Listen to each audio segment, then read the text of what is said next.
नमस्कार जोहार साथियों, झारखंड समाचार में आपका स्वागत है। चलिए जानते हैं झारखंड की 15 फटाफट बड़ी खबरें। साथ ही खबरों से अपडेट रहने के लिए चैनल को सब्सक्राइब करने के साथ वीडियो को लाइक करें।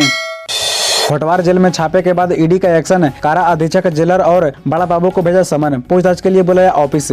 बिरसा मुंडा केंद्रीय कारागार से ईडी के अधिकारियों के खिलाफ रखी जा रही साजिश और इसके बाद बड़े छापे के बाद प्रवर्तन निदेशालय एक्शन में आया है। मामले की गंभीरता को देखते हुए ईडी ने जेल के 3 अधिकारियों को पूछताछ के लिए क्षेत्रीय कार्यालय बुलाया है। ईडी की ओर से जेल के अधीक्षक हामिद अख्तर, जेलर नसीम और बड़ा बाबू दानिश को समन भेजा है। तीनों को ईडी के हिनू स्थित क्षेत्रीय कार्यालय पूछताछ के लिए बुलाया है।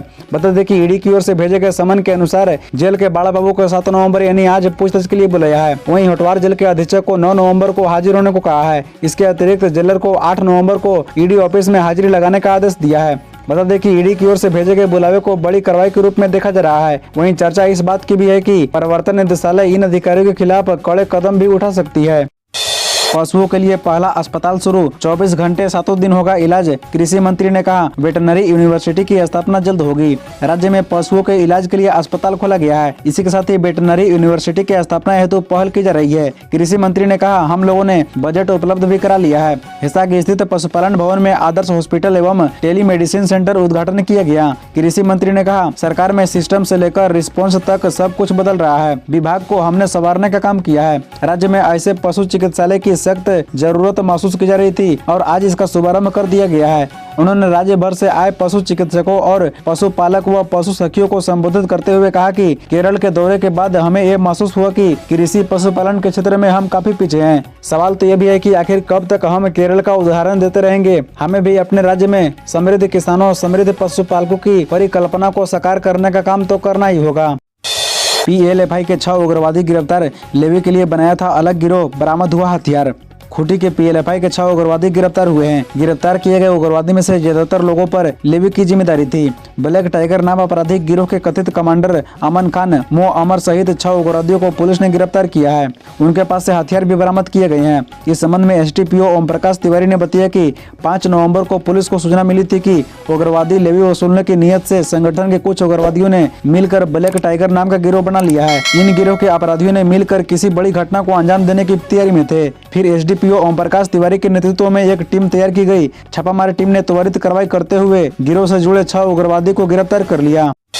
नगाड़ा बजाकर अबुआ वीर दिसोम योजना का आगाज, DC और SDPO को योजना की दी गई जानकारी। गांव में बनेगी विशेष कमेटी। मुख्यमंत्री हेमंत सोरेन ने अबुआ वीर दिसोम अभियान योजना का आगाज कर दिया है। इस कार्यक्रम में DC और SDPO मौजूद रहे।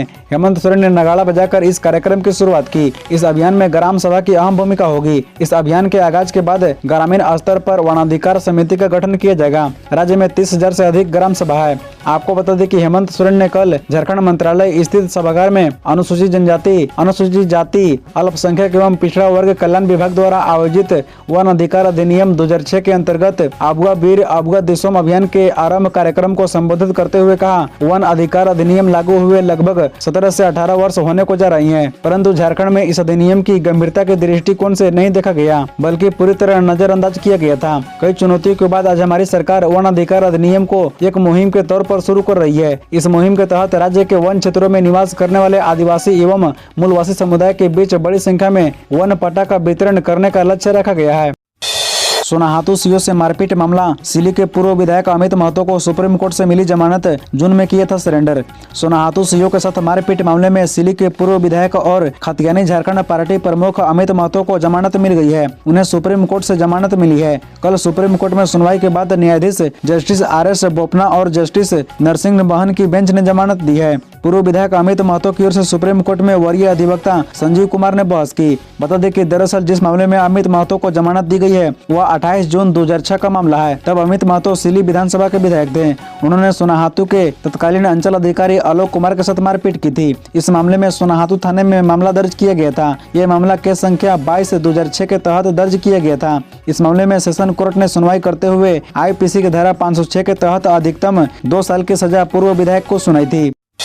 ईडी ने केंद्रीय गृह मंत्रालय को लिखा पत्र, प्रेम प्रकाश और अमित अग्रवाल को दूसरे राज्य की जेल में शिफ्ट करने की तैयारी। अवैध खनन और जमीन घोटाले मामले में रांची के होटवार जेल में बंद प्रेम प्रकाश और उसके सहयोगी अमित अग्रवाल को झारखंड से बाहर शिफ्ट करने की तैयारी चल रही है। ईडी ने इनके संदिग्ध गतिविधियों को देखते हुए केंद्रीय गृह मंत्रालय को इन्हें दूसरे जेल में शिफ्ट करने के लिए पत्र लिखा है। वहीं जेल में छापेमारी के दौरान मिले साक्ष्यों को अब जांच एजेंसी पीएमएलए कोर्ट में पेश करेगी, ताकि इन साक्ष्यों के आधार पर इन दोनों को राज्य से बाहर भेजा जा सके। आपको बता दें कि कोर्ट की अनुमति मिलते ही उन्हें दूसरे राज्य की जेल में भेज दिया जाएगा।